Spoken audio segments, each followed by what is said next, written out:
The following is a Shaw Public Affairs presentation. Constituency Report is produced as a public service by members of the BC Legislature through the facilities of Shaw TV.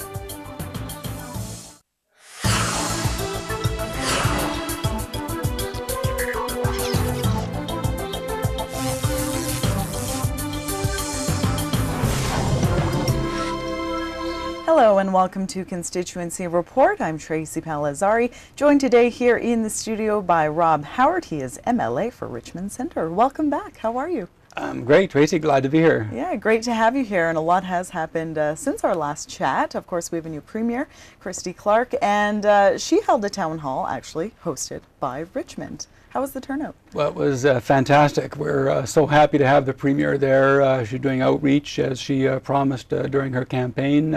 Richmond was the second stop. We were just after the long weekend. We had over 200 people out. Great turnout from the community. A real high level of interest. We took some great questions, and of course the Premier was there with Minister Pat Bell and Minister Shirley Bond, who also took questions. So it was a great morning and early afternoon.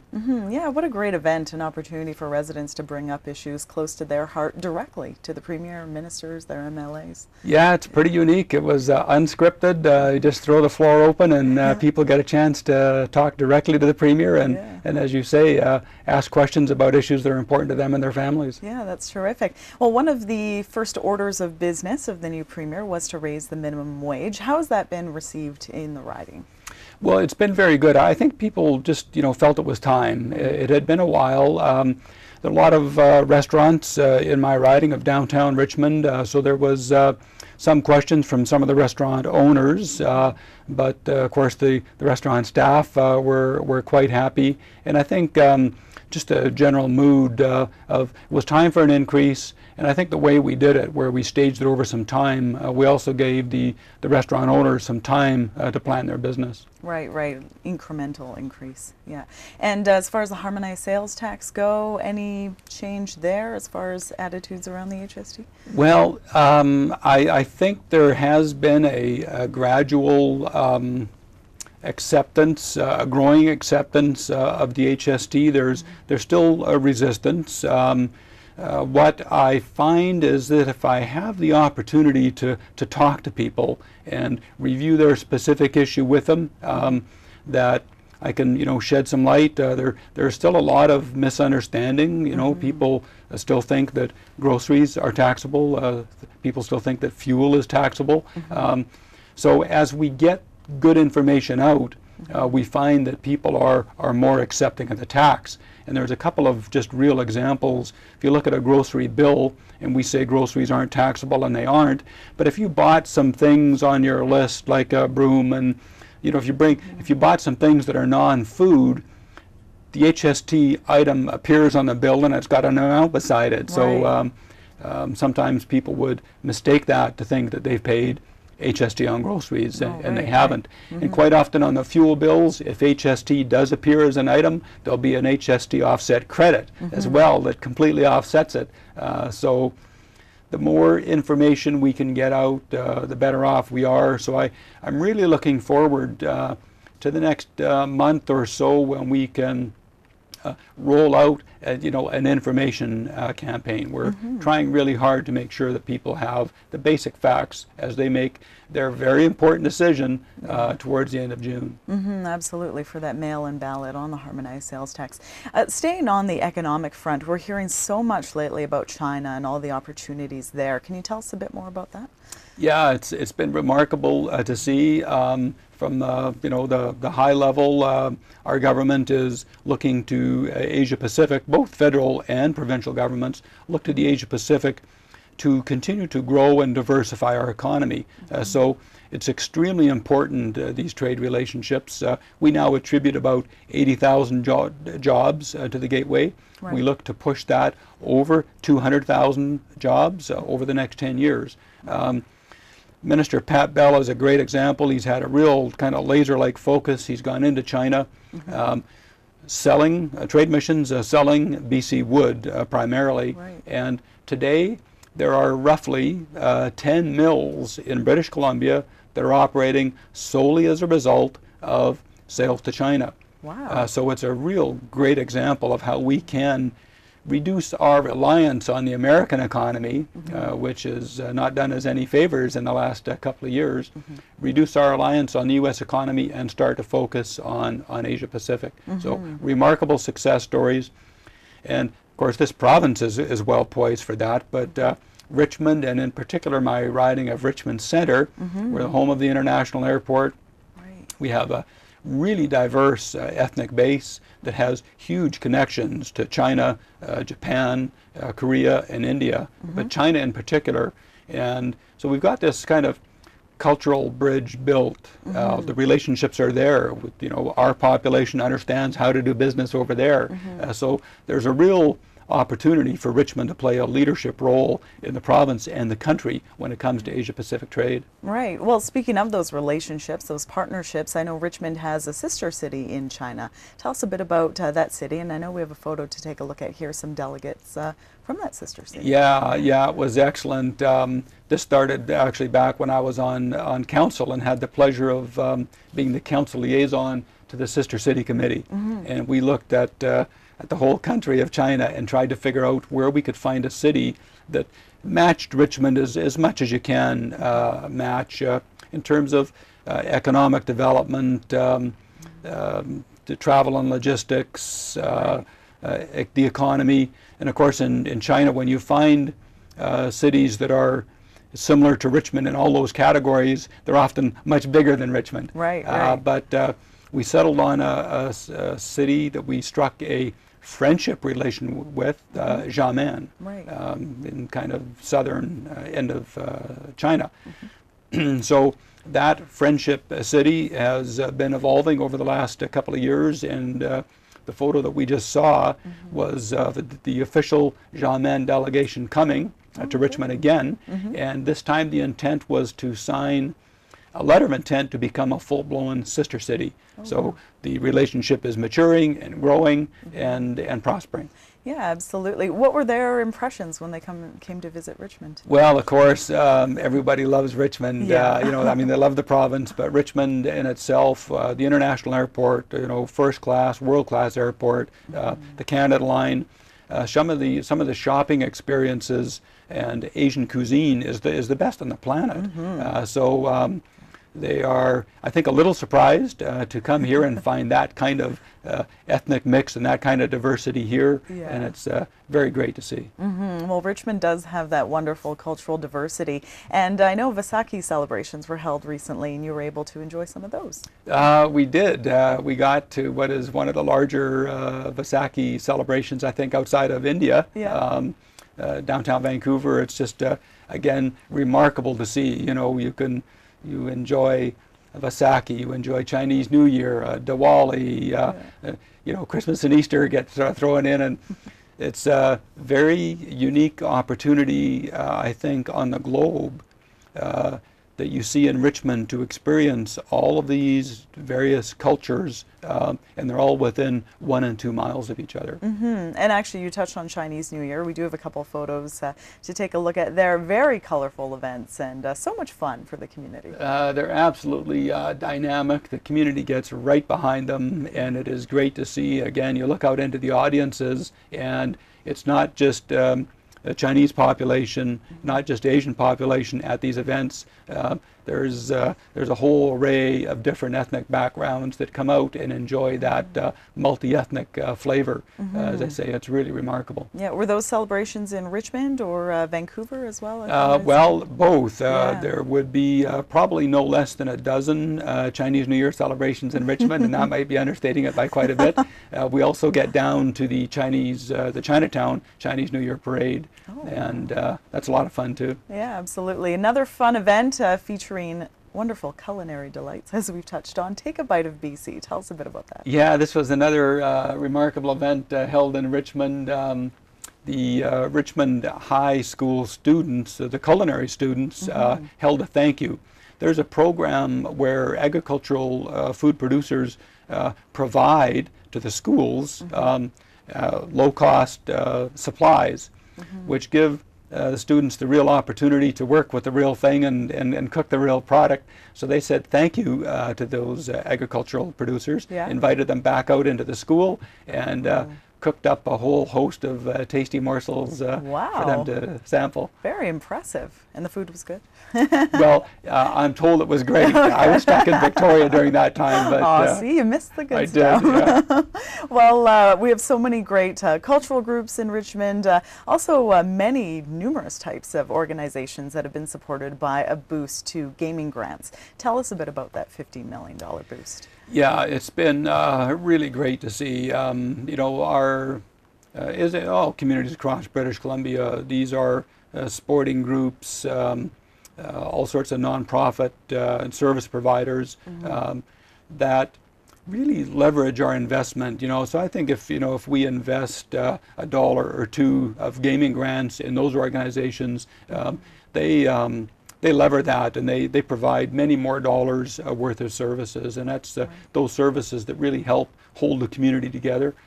So it was great to see Richmond Centre about, I think, $800,000 to 38 or 39 different agencies.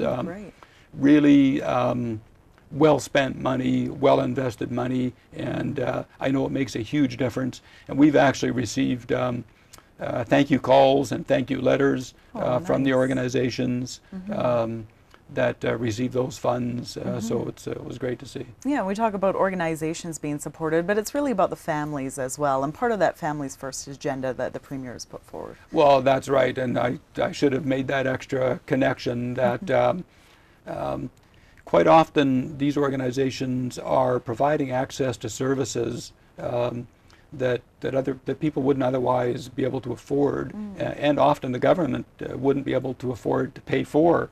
So it really closes a gap, and as I say, it really helps hold the community together. Well, another fantastic facility in the community, of course, Richmond Hospital, with a newly upgraded emergency department. Very exciting to see that unveiled. Yeah, that was great to see as well. I was amazed. There are approximately 48,000 people a year that visit the Richmond Emergency Room, which is a fantastic number. And so these new improvements, investment by the province that let those expand. We expanded the services, but also they were able to rework the configuration and make things more efficient. And just a little thing like increasing the line of sight from the duty nurses, now they can see the whole ward from their station. Makes a big difference to how efficient things are and how quickly they can take care of people and get them back on their way. Absolutely. Well, we'll leave it there for a short break here on Constituency Report. We'll be back with MLA Rob Howard right after this.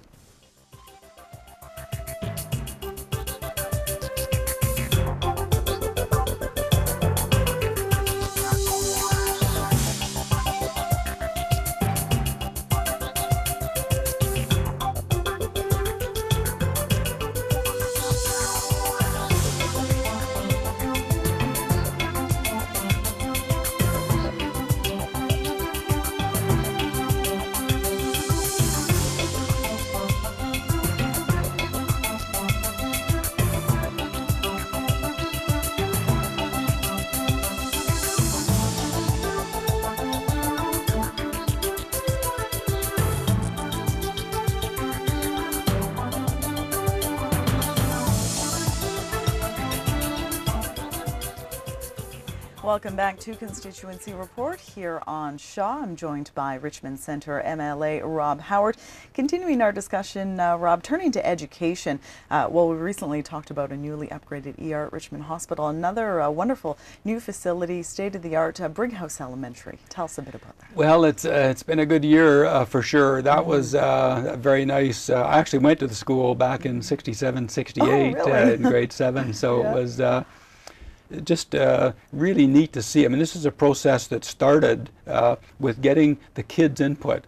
So before they started the planning process, the architects came out and talked to the kids, asked them what they thought their new school should look like and what some of the features should be. And the architects actually took some of that and applied it into their design. Oh, how exciting. Well, it really was. So the new school, you know, back when I was going there, I think I often joke that the newest feature was the aluminum roll shutters on the windows. But nowadays, this new school was developed to LEED standards. So the building itself gives the kids lessons in energy efficiency. They have, you know, geothermal exchange. Oh, wow. They collect rainwater off the roof. They have a community garden. They have green roofs, so the roofs themselves can be teaching areas for the kids. They have solar panels.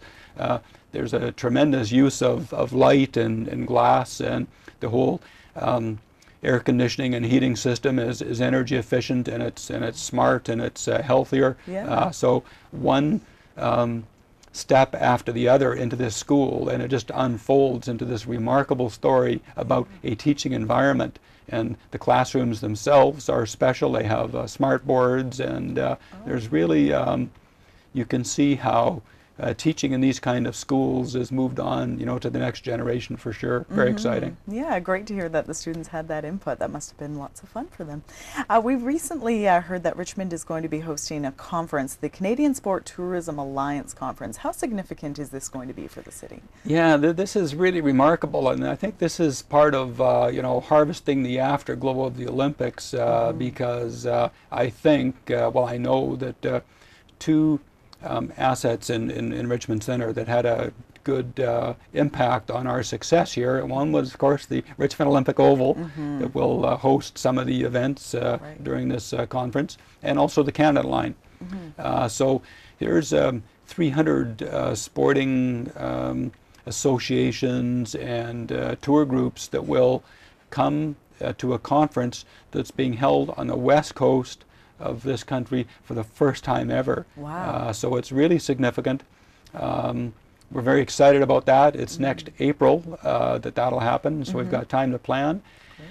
And I think, you know, just a really exciting time, and nice to see that the Oval is still, you know, drawing that kind of attention. Absolutely. It has such a great reputation, and great to see an event like that must just build that sporting reputation further, and then bring so many people into the city to experience it, stay in the hotels, enjoy the dining, the cultural diversity that we talked about. It's just a great that's event. right. You know, Richmond has this growing list of things to see. I've often said we have the best food on the planet, whether it be, you know, cranberries from the farms or hog owl in the restaurants, and the shopping experiences.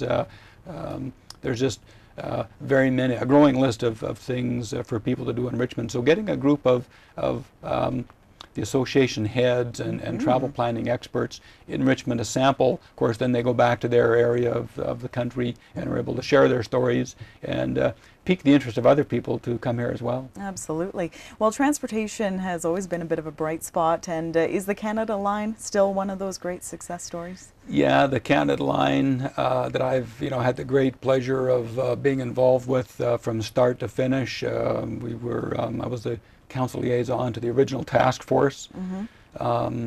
Been very successful, you know, just the way it came in, you know, a little bit ahead of schedule and on budget, which was great. But since it opened, it's hit its 3-year ridership targets, 1 year ahead of schedule. Right. We continue to hear stories from residents that tell great stories about how their travel time has been cut. We hear great stories from stores and merchants on the line and close to the line that have seen their business increase. Right. So it's been a real tremendous success story. Also on the transportation front, talking a bit about the Nelson overpass, how is that going to benefit the community? Yeah, that's a very big thing as well. The Fraserport lands, which are out Westminster Highway between 7 and 8 Road, between 6 and 8 Road, a very intense distribution area for the entire province. And up until now, the main way for all those trucks to get in and out of that industrial area has been on Westminster Highway, which is an old farming road, and the truck traffic was getting to the point where it was becoming, you know, unsafe for the farmers and unsafe for other travelers. So the Nelson Road interchange will let the trucks basically access the East-West Highway in Richmond pretty much directly from their site, and it'll get all that traffic off of that old, what was in that area of Richmond is still an old farming road. Right. So a great improvement and a great investment by the province in Richmond, but it also reverberates all through the province, because the trucks that are in that distribution center, of course, travel all over the country. Absolutely. Well, open skies have always been a big priority for you. And for those who maybe don't know too much about it, can you elaborate on what that concept means? Sure. Open skies is a very important, firstly, as we look to grow the Asia-Pacific trade, airplane travel is one of the key ways to do that. So it's extremely important for us to grow and diversify our economy. It is regulated by the federal government. So for any airline to fly into any other country, there's all sorts of terms and conditions, and if you don't have any agreement, they just can't come. So we've been urging the federal government to act faster and do more on this file. There are airlines today that would like to increase their flight frequency to the Vancouver International Airport, and they're restricted by federal law. So we need the federal government to act and to allow goods and people to move more freely in this Asia-Pacific corridor. So I guess maybe there might be a little bit of a lack of choice, and I've heard that actually has had some impact on the cruise industry in particular. Well, there's a great example. The Disney Cruise Lines has announced they're pulling out of the Vancouver port for their cruises. They're here this year, they'll be gone next year. And in their reasons, they cited lack of flight choice availability to get people in and out of Vancouver. Right. And we've all got friends and relatives and maybe even personal stories of, you know, flying out of Seattle, flying out of Bellingham, because we don't have the choices that we should. And not only do we get more choice, but studies have shown, and experience of the rest of the world has shown, that by opening up your skies, you get the more choices, but you also get lower fares, you get more competition. And so we're really going to get that message out to the public over the next year or so, and make sure that they understand that, you know, high fares and lack of choices does not have to be a reality. So we need to move forward, and we need to move forward quickly, because other countries are taking advantage out of their closeness on the west coast to Asia Pacific, and we're even closer, and we have that advantage, and we need to take it. We need to take it up. And YVR as a facility has been ranked #1 in North America for a second year, which is great. Yeah, isn't that remarkable? When you, you know, I was born and raised in Richmond and grew up, and you kind of take the airport for advantage sometimes, because it's always been there. But here's a facility that receives 17 million passengers on an annual basis, and for them to be ranked the #1 airport in North America is just phenomenal.